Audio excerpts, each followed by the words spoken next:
एक छोटे से गांव में एक प्यारा मोटा सा लड़का रहता था, गोलू। गोलू हमेशा रोमांच के सपने देखता था, लेकिन उसके माँ पापा कहते थे कि वो अभी बहुत छोटा है। गोलू का सबसे अच्छा दोस्त था टिंकू, एक छोटी शरारती गिलहरी जो हमेशा गोलू के कंधे पर बैठी रहती थी। एक दिन गोलू जंगल के पास खेल रहा था, तभी उसे एक पुराना चमकता हुआ लकड़ी का दरवाजा दिखा। दरवाजा बिल्कुल अलग था। उस पर चमकती पत्तियां और बोलते हुए फूल बने थे। टिंकू चौंका। गोलू, ये तो जादुई दरवाजा है। गोलू उत्साह से बोला, चलो देखते हैं इसमें क्या है। जैसे ही उसने दरवाजा खोला, एक रंग बिरंगी चमकती रोशनी ने दोनों को अंदर खींच लिया। इसके दरवाजा परमात्मा प्रवेश करते हैं। गोलू और टिंकू एक नए सुंदर जंगल में पहुंचे। सारे पेड़ बात कर रहे थे, फूल गाना गा रहे थे और हवा छोटे छोटे सितारों की तरह चमक रही थी। एक बड़ा सा पेड़ बोला, स्वागत है गोलू, यह है जादुई जंगल, लेकिन हम मुसीबत में हैं। गोलू ने पूछा, क्या हुआ? पेड़ ने दुखी होकर कहा, हमारे जंगल से जादू चोरी हो रहा है। एक दुष्ट जादूगर काला टोपा हमारा जादू ले जा हमारा जादू ले जा रहा है। अगर उसे नहीं रोका गया तो जंगल मुरझा जाएगा।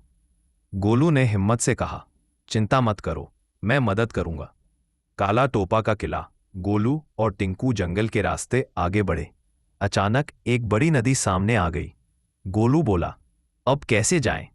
नदी के पत्थर अचानक उठकर एक चलती पुल बन गए। टिंकू चिल्लाया, ये पत्थर खुद चल रहे हैं। दोनों पार पहुंचे और एक काले धुएं वाला किला दिखाई दिया। गोलू ने साहस जुटाया और अंदर गया। जादूगर से सामना।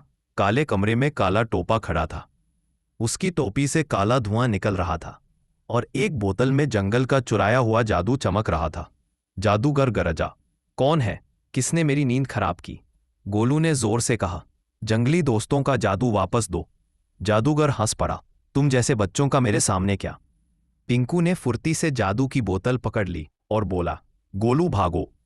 काला टोपा गुस्से में चिल्लाया और आग का गोला फेंका। गोलू झुक गया और गोला दीवार से टकराकर फूट गया। ए है गोलू की समझदारी। गोलू को जादुई जंगल की बात याद आई। यह जंगल बच्चों की सच्चाई और हिम्मत से चलता है। उसने जोर से कहा, मैं डरता नहीं, मैं सच के लिए लड़ रहा हूं। अचानक गोलू के हाथ में चमकने लगी। उसकी हथेली से सफेद रोशनी निकली, जिसने जादूगर की काली जादू टोपी को तोड़ दिया। काला टोपा चिल्लाया, नहीं मेरा जादू, और दप वह धुआं बनकर गायब हो गया। जंगल का जादू लौटता है। गोलू ने बोतल उठाई और वापस जंगल में ले आया। सब पेड़, फूल, जानवर खुशी से चमकने लगे। जंगल फिर से रंगों से भर गया। वृक्ष ने मुस्कुराकर कहा, गोलू, तुम बहादुर हो।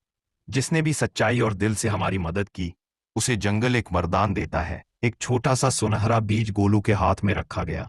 टिंकू बोला, ये क्या करेगा? पेड़ ने कहा, जब भी तुम अकेले या डरे हुए हो, इसे जमीन में डालना, हम तुम्हारे पास आ जाएंगे। ये कहानी का अंत। गोलू ने मुस्कुराकर बीज जेब में रखा।